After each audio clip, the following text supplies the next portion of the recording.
Então, esse texto é do Evangelho segundo o Espiritismo, né? Ele fala sobre a eficácia da prece. O que é a prece? A prece é a comunicação dos encarnados para com os desencarnados, é a comunicação dos desencarnados para os encarnados e é a nossa comunicação, de maneira geral, entre os filhos de Deus para com Deus. Então, essa comunicação ela é mental, ela é telepática.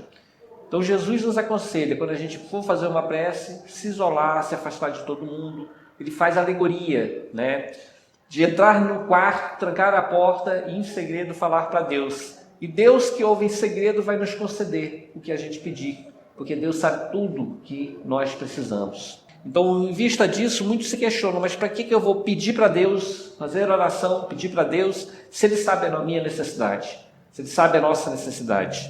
Então, o ato de submissão a Deus é um primeiro passo, porque a gente precisa estar ligado a Ele para falar com Ele.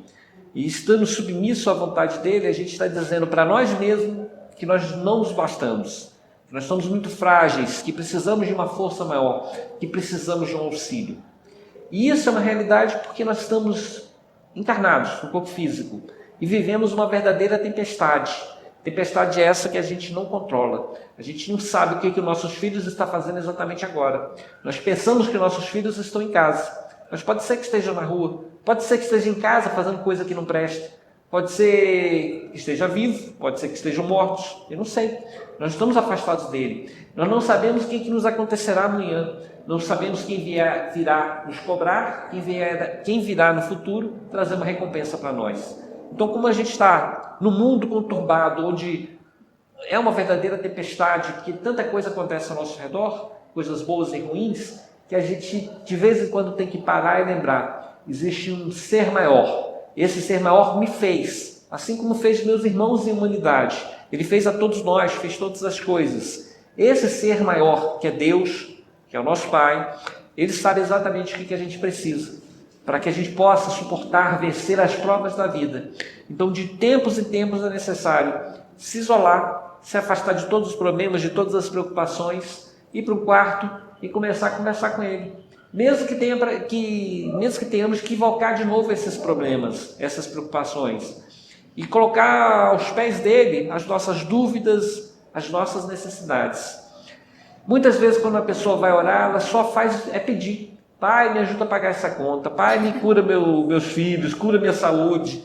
Então, a única coisa que a gente faz na oração, muitas vezes, é pedir, porque é o que a gente tem necessidade. Um filho nosso, muitas vezes, quando ele está pequeno, ele não lembra da gente, só vai lembrar da gente quando está com fome. Quando caiu, machucou e quer um consolo. A mesma coisa somos nós. Muitas vezes a gente só lembra de Deus na hora da necessidade. E nos outros momentos, nos outros dias, a gente não lembra de Deus. Deus, Ele sabe o que a gente precisa. É algo que eu sempre repito. Então, Ele não nos dá o que não nos serve. Vamos pensar, eu sou pai, você é mãe. Quando o nosso filho chega para nós e pede, me dá um dinheiro para ir para uma festa, eu vou pensar duas vezes se eu vou dar esse dinheiro para ele. Primeiro, se ele tem merecimento.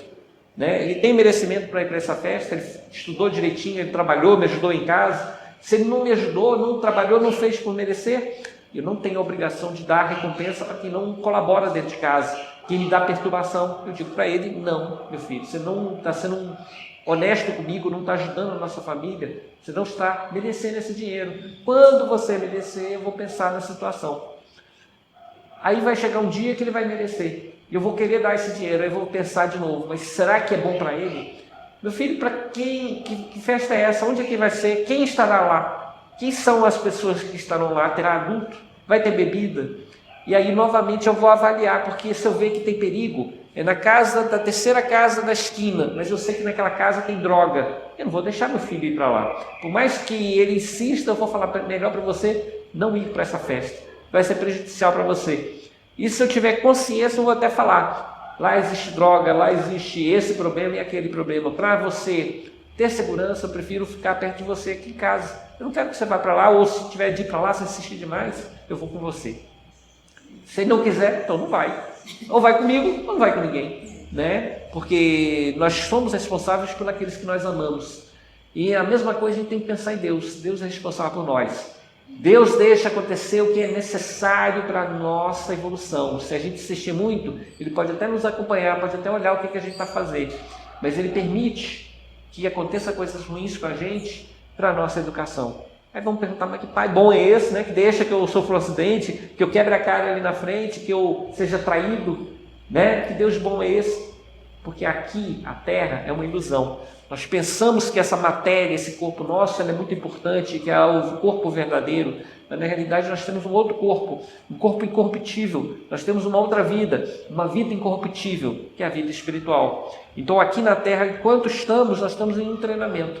E nesse treinamento, nessa brincadeira, nessa fantasia, vale tudo. Então Deus permite que a gente experimente toda a dor, todo o sofrimento que nós mesmos buscamos.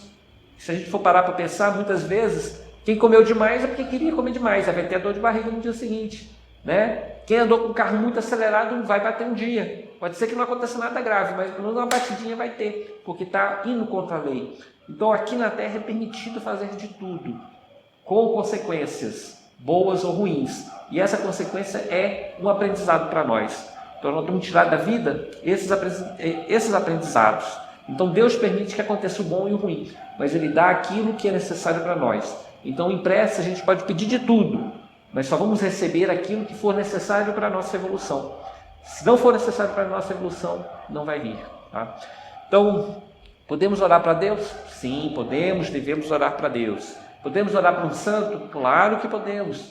Tem tanto santo na Igreja Católica. Por que eu vou orar para um santo e não para Deus? Porque eles estão mais perto de nós. É mais fácil orar para uma pessoa que já teve na terra, de carne e osso, um Santo Antônio de Pádua, por exemplo, que a gente sabe que teve todo um sofrimento, né, aqui na terra, que se transformou em padre, que fez milagres, ele teve desdobramento, ele apareceu num local e apareceu no outro continente, visto por testemunhas, mas ele teve todas as suas dores e sofrimentos, assim como Francisco de Assis, teve problema muito sério, Francisco de Assis, com a família, com o pai dele, principalmente, né? Que teve uma vida ligada à pobreza, que andou descalço, usava uma roupa que era um saco velho, amarrado na cintura e saía pregando, conversando com os animais, dizendo bom dia sol, bom dia mar, bom dia animais, falava com os animais, conversava com as pessoas. Ele fez um voto de pobreza, então ele passou por sofrimento. Então é fácil para nós orar para uma pessoa que já esteve aqui na terra.